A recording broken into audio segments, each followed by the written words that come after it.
तेनालीराम हर बार अपने दिमाग का इस्तेमाल करके ऐसा कुछ करते थे कि विजयनगर के महाराज कृष्णदेव दंग रह जाते थे। इस बार उन्होंने एक तरकीब से राजा को अपने फैसले पर दोबारा विचार करने को मजबूर कर दिया। हुआ यूं कि एक बार राजा कृष्णदेव किसी काम के चलते कश्मीर चले गए। वहां उन्हें एक सुनहरे रंग का खिलने वाला फूल दिखा।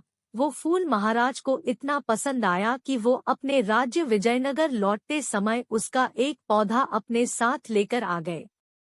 महल पहुंचते ही उन्होंने माली को बुलाया। माली के आते ही महाराज ने उससे कहा, देखो, इस पौधे को हमारे बगीचे में ऐसी जगह लगाना कि मैं इसे अपने कमरे से रोज देख सकूं। इसमें सुनहरे रंग के फूल खिलेंगे जो मुझे काफी पसंद है। इस पौधे का काफी ख्याल रखना, अगर इसे कुछ भी हुआ तो तुम्हें प्राण दंड भी मिल सकता है। माली ने सिर हिलाते हुए राजा से पौधा लिया और उनके कमरे से दिखने वाली जगह में उसे लगा दिया। दिन रात माली उस फूल का खूब ख्याल रखता था। दिन जैसे ही बीतते गए उसमें सुनहरे फूल खिलने लगे। रोज राजा उठते ही सबसे पहले उसे देखते और फिर दरबार जाते थे। अगर किसी दिन राजा को महल से बाहर जाना पड़ता था तो उस फूल को न देख पाने के कारण उनका मन दुखी हो जाता था।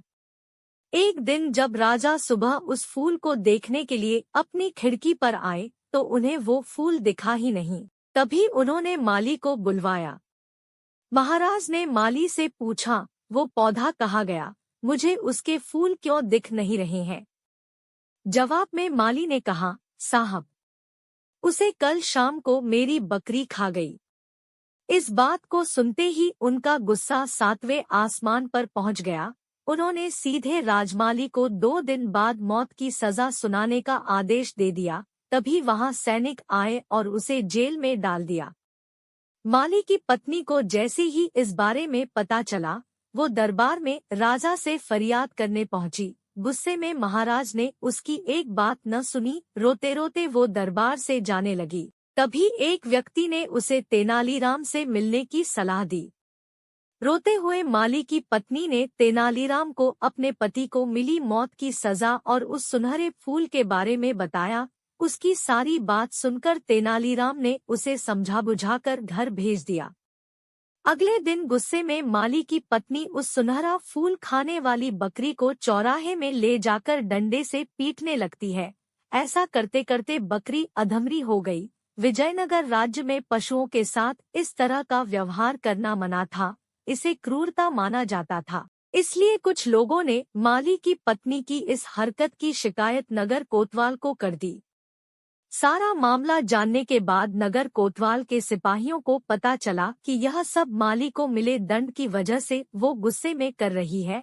यह जानते ही सिपाही इस मामले को दरबार में लेकर गए। महाराज कृष्णराज ने पूछा कि तुम एक जानवर के साथ इतना बुरा व्यवहार कैसे कर सकती हो? ऐसी बकरी जिसके कारण मेरा पूरा घर उजड़ने वाला है। मैं विधवा होने वाली हूँ और मेरे बच्चे अनाथ होने वाले हैं। उस बकरी के साथ कैसा व्यवहार करूं? महाराज माली की पत्नी ने जवाब दिया। राजा कृष्णराज ने कहा, तुम्हारी बात का मतलब मैं समझ नहीं पाया। ये बेजुबान जानवर तुम्हारा घर कैसे उजाड़ सकता है? उसने बताया, साहब, ये वही बकरी है जिसने आपके सुनहरे पौधे को खा लिया था।